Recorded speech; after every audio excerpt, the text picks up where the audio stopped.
নমস্কাৰ, আপোনালোকে চাবলৈ আৰম্ভ কৰিছে DNA অসম।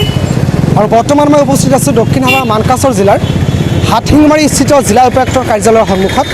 আৰু এই জিলা উপায়ুক্তৰ কাৰ্যালয়ৰ সন্মুখত আজি দক্ষিণ হাৱা মানকাছৰ আৰু ফেকামাৰী ব্লক কংগ্ৰেছৰ উদ্যোগত মূল্য বৃদ্ধি ৰোধ কৰাৰ বাবে এক অৱস্থান ধৰ্মঘট কাৰ্যসূচী হাতত লোৱা হৈছে। আমি আপোনালোকক এই দৃশ্যাংশসমূহ দেখুৱাই আছোঁ।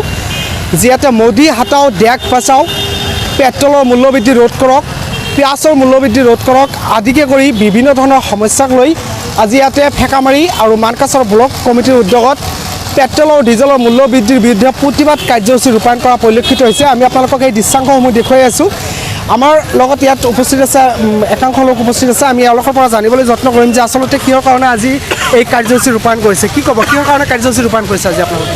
আজি গোটেই অসমতে এই পেট্ৰল ডিজেল আৰু ৰন্ধন গেছ এইবিলাকৰ যাৱতীয় সামগ্ৰীৰ যি মূল্যবৃদ্ধি হৈছে তাৰ বিৰুদ্ধে আমি প্ৰতিবাদী ধৰ্ণা কাৰ্যসূচী লৈছোঁ। এইটো অসম কংগ্ৰেছৰ তৰফৰ পৰা কৰা হৈ আছে। যিটো আজি পেট্ৰলৰ দাম অলমষ্ট চেঞ্চুৰী মাৰিলে, এইফালে ডিজেল আপোনাৰ 85 ক্ৰছ কৰিলে, মানুহৰ কেনেকুৱা দুৰৱস্থা হৈছে আমি সকলোৱে গম পাওঁ। বিশেষকৈ আমাৰ যিহেতু এইটো কৃষিপ্ৰধান ঠাই, ডিজেলৰ মূল্য বৃদ্ধি হোৱাৰ ফলত কৃষকসকলৰ যথেষ্ট ক্ষতি হৈছে। কাৰণ সিহঁতে খেতিত যিটো পানী দিয়াৰ কাৰণে যিটো তেলৰ দৰকাৰ হয়, তেলৰ অভাৱত বা তেল কিনিব নোৱাৰাৰ কাৰণে আজিৰ দিনত মানুহে বহুত খেতিয়কে খেতি কৰিব পৰা নাই। আৰু আমাৰ ইয়াত যিটো যাতায়াতৰ যিটো মূল্য বাঢ়ি গৈছে, সকলো বস্তুৰ দাম বাঢ়ি গৈছে। এইবিলাকৰ এগেইনষ্টত আমি বিজেপি চৰকাৰে যি সকলো মানুহৰ পৰা, গৰীব দুখীয়া মানুহৰ পৰা পইচা কাঢ়ি লৈ যি কেইটামান মুছলিমে পুঁজিপতিৰ পকেট ভৰাই আছে, সেইটোৰ এগেইনষ্টত আজি আমি প্ৰতিবাদী ধৰ্ণা কাৰ্যসূচী লৈছোঁ। হয়, নিশ্চয়কৈ ক'ব লাগিব যে দেশৰ যি মূল্যবৃদ্ধি হৈ আছে, এই মূল্যবৃদ্ধিয়ে ইতিমধ্যে দেশৰ জনসাধাৰণক এফালৰ পৰা জুৰুলা কৰি গৈ আছে। আৰু যাৰ পৰিপ্ৰেক্ষিতত আজি দেখিবলৈ পোৱা গৈছে যে দক্ষিণ হাৱা মানকাছৰ জিলাৰ জিলা উপায়ুক্তৰ কাৰ্যালয়ৰ সন্মুখত এক প্ৰতিবাদী কাৰ্যসূচী গ্ৰহণ কৰিছে। ইয়াত আৰু লোক আছে, আমি এওঁলোকৰ পৰা জানিবলৈ যত্ন কৰিম যে কি ক'ব আজি আপোনালোকৰ ইয়াতে প্ৰতিবাদী কাৰ্যসূচী ৰূপায়ণ কৰিছে, কিহৰ কাৰণে? আপোনালোকে জানে যে বৰ্তমান যিটো পেট্ৰল ডিজেলৰ মূল্য বৃদ্ধি, এইটো চেঞ্চুৰী কোবাইছে। ইতিমধ্যে কোনো ভাৰতবৰ্ষৰ কোনো ঠাইত চেঞ্চুৰী কোবাইছে।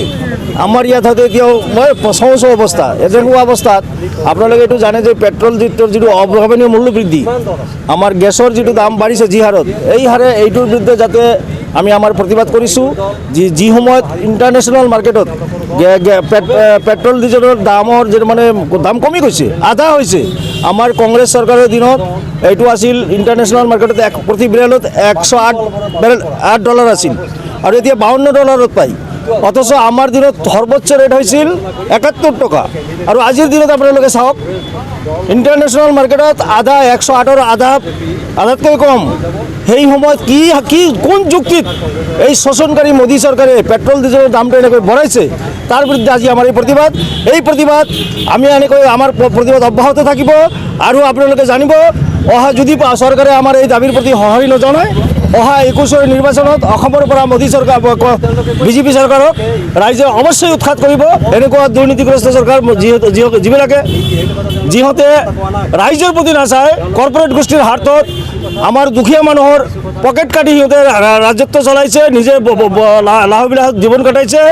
10 লাখ টকাৰ কোট যিজন প্ৰধানমন্ত্ৰীয়ে গাত দিয়ে, সেই দেশৰ মানুহে খাবলৈ নাপাই মৰিছে। অথচ পেট্ৰল ডিজেলৰ ৰন্ধন গেছৰ যি মূল্য বৃদ্ধি কৰিছে, যাৰ ফলত জনসাধাৰণৰ জীৱন ধাৰণ একেবাৰে কঠিন হৈ পৰিছে। এই মুহূৰ্তত আমাৰ লগত উপস্থিত আছে দক্ষিণ হাৱা মানকাছৰ জিলাৰ মানকাছৰ সমষ্টিৰ বিধায়ক ডক্টৰ মতিউৰ ৰহমান মণ্ডল। ইয়াৰ বিধায়ক ডাঙৰীয়াৰ পৰা আমি জানিবলৈ যত্ন কৰিম, কিহৰ কাৰণে আজি আপোনালোকে ইয়াতে প্ৰতিবাদী কাৰ্য? আজি আমি ইয়াত প্ৰতিবাদী কাৰ্য ব্যৱস্থা হাতত লৈছোঁ। ভাৰতবৰ্ষ আৰু অসম চবতে বস্তুৰ দাম দুই চাই হৈছে। 2016 চনত বিজেপি চৰকাৰ অসমত আহিছে, 2014 চনত বিজেপি চৰকাৰ দিল্লীত আহিছে। তেওঁলোকে বহুত কথা কৈছিলে যে আশ্বাদি নায়েগে বস্তুৰ দাম কমিব, 15 লাখ কোটি টকা দুখীয়া মানুহৰ বহীত বেংকত জমা দিয়া হ'ব, 2 কোটি কৰি যুৱক যুৱতীক চাকৰি দিয়া হ'ব, এনেকুৱা বহুত সপোন দেখুৱাইছিল, তেওঁলোকে পৰা নাই।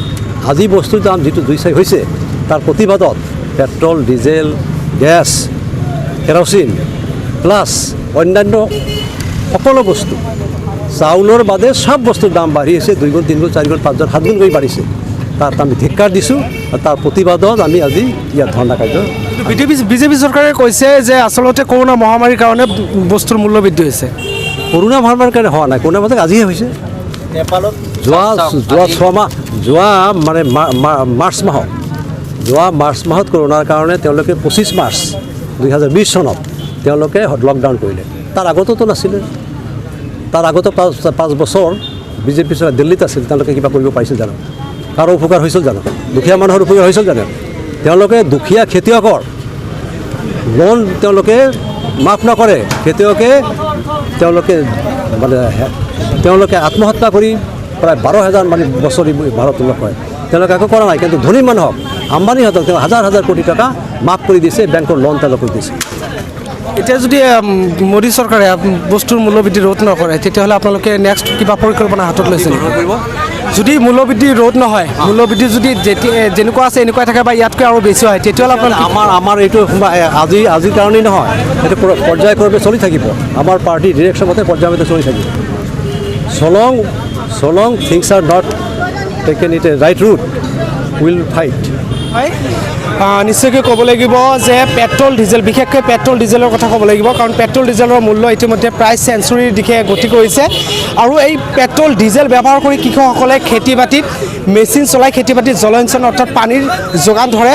যিহেতু ডিজেলৰ দামো বাঢ়ি আছে, গতিকে খেতিয়কসকলে বিশেষকৈ অসুবিধাৰ সন্মুখীন হ'বলগীয়া হৈছে আৰু যান বাহনৰ ক্ষেত্ৰতো অসুবিধাৰ সন্মুখীন হ'বলগীয়া হৈছে। এফালে কৰোণা মহামাৰী আছিলে আৰু তাৰ পাছতে বস্তুৰ মূল্য বৃদ্ধিয়ে দেশবাসীক এফালৰ পৰা জৌলা কৰি গৈ আছে, যাৰ পৰিপ্ৰেক্ষিতত আজি ফেকামাৰী আৰু মানকাছৰ ব্লক কংগ্ৰেছৰ উদ্যোগত জিলা উপায়ুক্তৰ কাৰ্যালয়ৰ সন্মুখত এনেদৰে প্ৰতিবাদী কাৰ্যসূচী গ্ৰহণ কৰিছে কংগ্ৰেছে।